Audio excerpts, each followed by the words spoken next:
Well, in this tutorial we're going to learn a little bit about some activities to improve English pronunciation. As you can see, this is from English phonetics and phonology, and we're going to continue with this.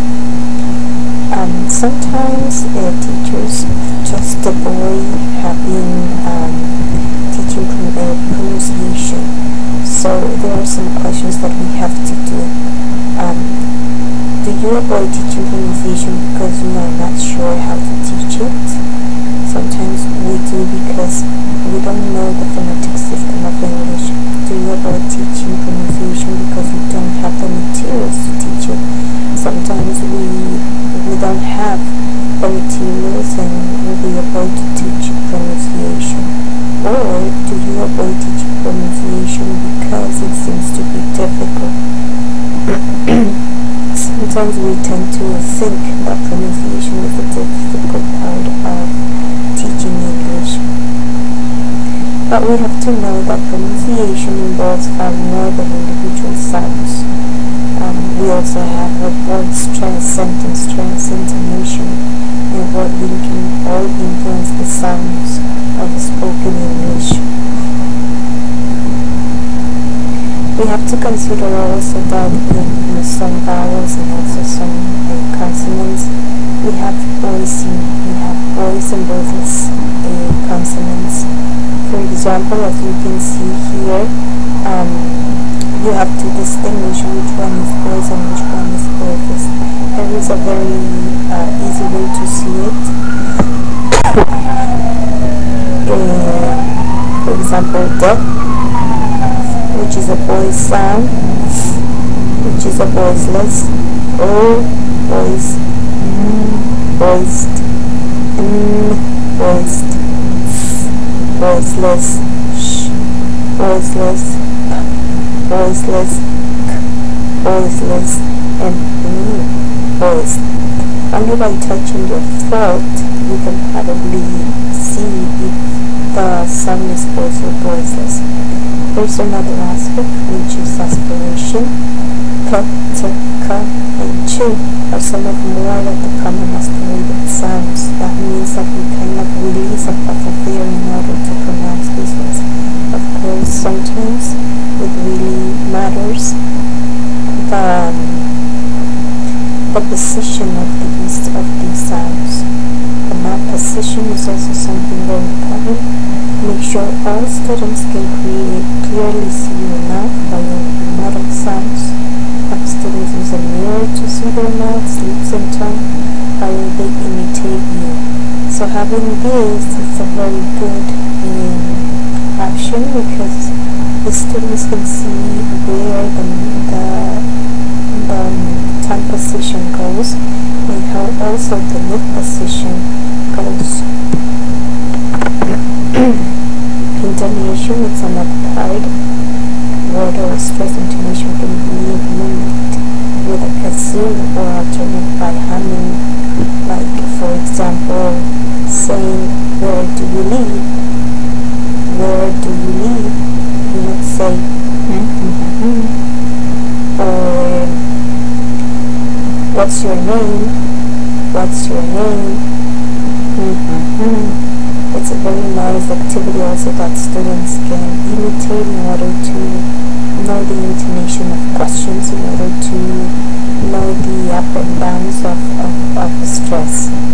Linking, for example, is another way in which a student can sound more native-like. Sometimes when we speak very fast, we only say, we will Amy go away. Instead of saying, will Amy go away, we can say, will Amy go away. And we can make students repeat, go away, go away, Amy go away, Amy go away, will Amy go away, which is kind of shortening the spaces between words. Then vowel ends, it's a very difficult part.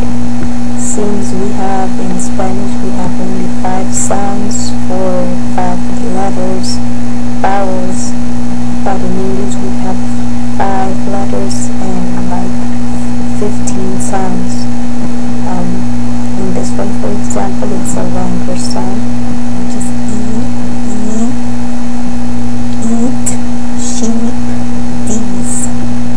whereas the other one is kind of shorter. It,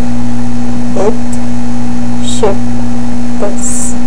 So we will contrast it with eat, it, sheep, ship, these, this. For example, syllables. Use pieces of paper, big papers to show word stress, and small papers to show the small stress. Or use your students' taller student will show the word stress. And here you can probably have some examples like camera, computer, commercial, customer, pharmacy, and paradise. Tongue twisters is a very nice part. You can probably use this one for example.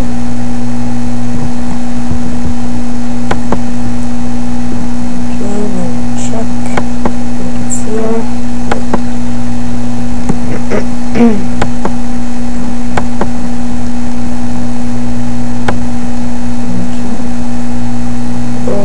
Probably listen to the tongue twisters, they are very good.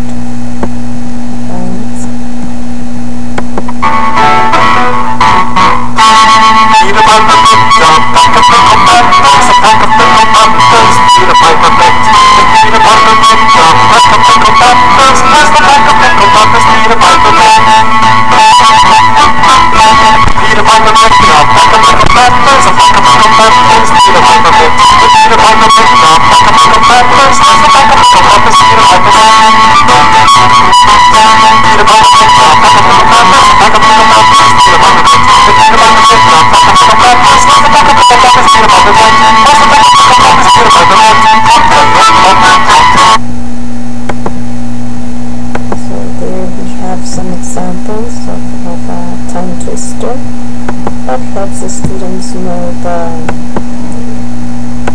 intonation and also how the speed of real language is. And you can also use, for example, jazz chants, like I have terrible sense of direction and never know where to go. This way or what way, this way or what way, and never know which way to go. Here we can also have minimal pairs to distinguish how the sound goes, and finally we can also do shadow readings, like when students speak at the speed of the CD, they kind of imitate.